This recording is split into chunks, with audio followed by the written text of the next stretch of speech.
सौ मित्रों ने जय सियाराम। आज આપણે ધોરણ 11 ગણિત વિષયમાં સ્વાધ્યાય 10.3 માં દાખલા નંબર 13 વિશે અભ્યાસ કરવાની છે, જેમાં પ્રધાન અક્ષના અંત્યબિંદુઓ આપેલા છે +-30 અને ગૌણ અક્ષના અંત્યબિંદુઓ આપણને આપેલા છે 0 +-2. આના આધારે આપણે ઉપવલયનું સમીકરણ શોધવાના છીએ. તો પ્રધાન અક્ષ જે છે એ x અક્ષ પર આવેલ છે, બરાબર. તો પ્રધાન અક્ષના આધારે આપણે અક્ષ નક્કી કરી શકીએ છીએ કે આપણો x અક્ષ થશે, બરાબર. તો લખીશું આપણે કે પ્રધાન અક્ષના અંત્યબિંદુઓ કયા છે? +-30 એ x અક્ષ પર આવેલા છે, બરાબર. એટલે કે ઉપવલયનો જે અક્ષ છે એ શું થશે?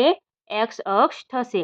ધેરફોર ઉપવલયનો પ્રધાન અક્ષ શું થશે? x અક્ષ થશે. x અક્ષ હોવાથી ઉપવલયનું સમીકરણ શું મળશે? ધેરફોર ઉપવલયનું સમીકરણ આપણે જાણીએ છીએ કે જે અક્ષ આવે તેની નીચે શું આવશે? a². એટલે કે x²/a² +y²/b² = 1.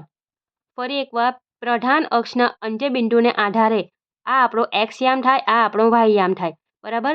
એટલે કે આ x અક્ષ પર બિંદુ આવેલું છે એટલે આ આપણો x અક્ષ થશે. પ્રધાન અક્ષ x અક્ષ હોવાથી ઉપવલયનું પ્રધાન અક્ષ x અક્ષ થશે, બરાબર.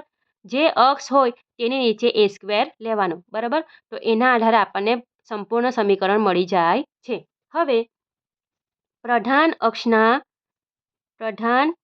અક્ષના અંત્યબિંદુઓ. તો પ્રધાન અક્ષ માટે આપણે જાણીએ છીએ સૂત્રમાં આપણે 2a લખીએ છીએ અને ગૌણ અક્ષમાં 2b લખીએ છીએ, બરાબર. 2a લખીએ છીએ અને 2b લખીએ છીએ. તો એ શું આવશે? પ્રધાન અક્ષમાં આવશે એટલે +-a0 +-30. તો અહીં આપણને એની કિંમત મળે છે કે 3 છે. અને સેમ ગૌણ અક્ષમાં આપણે કરીશું તો ગૌણ અક્ષના અંત્યબિંદુઓ શું છે?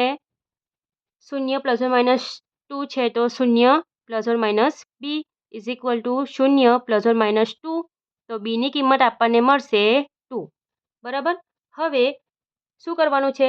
જે આપણને સમીકરણ મળે છે એમાં આપણે કિંમત મૂકી લેવાની છે. આપણા પાસે a અને bની કિંમત છે. જ્યારે આપણે સમીકરણ લખીશું ત્યારે એનો વર્ગ અને બીનો વર્ગ પ્રમાણે આપણે કિંમતને લખીશું. ધેરફોર માંગેલ ઉપવલયનું સમીકરણ શું થશે? x²/a². એટલે કે 3નો વર્ગ કેટલો થાય? 9 +y²/b². 2નો વર્ગ કેટલો થાય? 4 બરાબર 1. તો આ પ્રમાણે આપણને ઉપવલયનું સમીકરણ મળે છે, બરાબર. અને આપણો આ દાખલો જે છે 13 નંબરનો એ પૂર્ણ થાય છે. વિડીયો પસંદ આવ્યો હોય તો વિડીયોને જરૂરથી લાઇક કરજો, મિત્રોમાં શેર કરજો અને ચેનલ ઉપર નવા હોય તો ચેનલને જરૂરથી સબસ્ક્રાઈબ કરજો, બરાબર. મળીએ આપણે આગળની વિડીયોમાં.